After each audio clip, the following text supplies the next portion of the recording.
అనగనగా ఒక అడవి చివర నదీతీరం.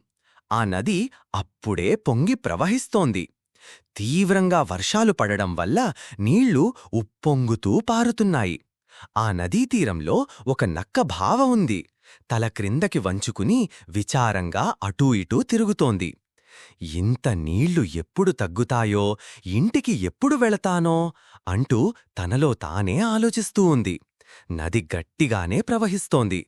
దాటే మార్గమే కనిపించడం లేదు. ఇంతలో నదిలోంచి పెద్ద మసలి బయటకు వచ్చింది. అది నక్కవైపు చూసింది.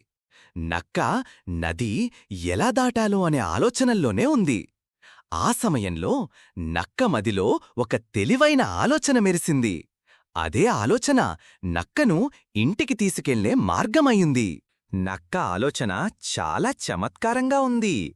ఈ అడవిలో నక్కలు ఎక్కువా లేక నదిలో మొసళ్ళు ఎక్కువా అని నక్కకి సందేహం వచ్చినట్లు నటించింది. నక్క ఆ సందేహాన్ని మొసలిని అడిగింది కావాలని. మొసలికి మాత్రం అది నిజంగా సవాలుగా అనిపించింది. కాబట్టి వెంటనే తన కుటుంబం మొత్తాన్ని పిలిపించింది. అందరూ మొసళ్ళు వరుసగా ఒకదానికొకటి కలిసేలా నది మొత్తం దాటి నిలబడిపోయాయి. ఇలా మొసళ్లతో నదిమీద వంతెన తయారైంది. ఆ వంతెనపై నక్క ఒక్కొక్క మొసలిపై దూకుతూ ముందుకెళ్ళింది.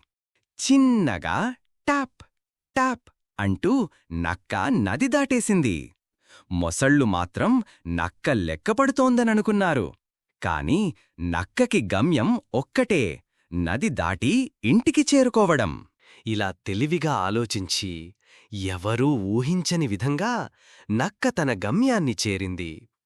తన తెలివితేటలతో మొసళ్లను నమ్మించి తన పని పూర్తి చేసుకుంది. మొసళ్ళు ఆశ్చర్యపోయాయి. కాని నక్క అంతకుముందే మాయమైపోయింది. అంతే పిల్లలు, ఈ కథలో మనం నేర్చుకోవాల్సిన విషయమేమిటంటే, బలమైన వారికన్నా తెలివైన వారే విజేతలవుతారు.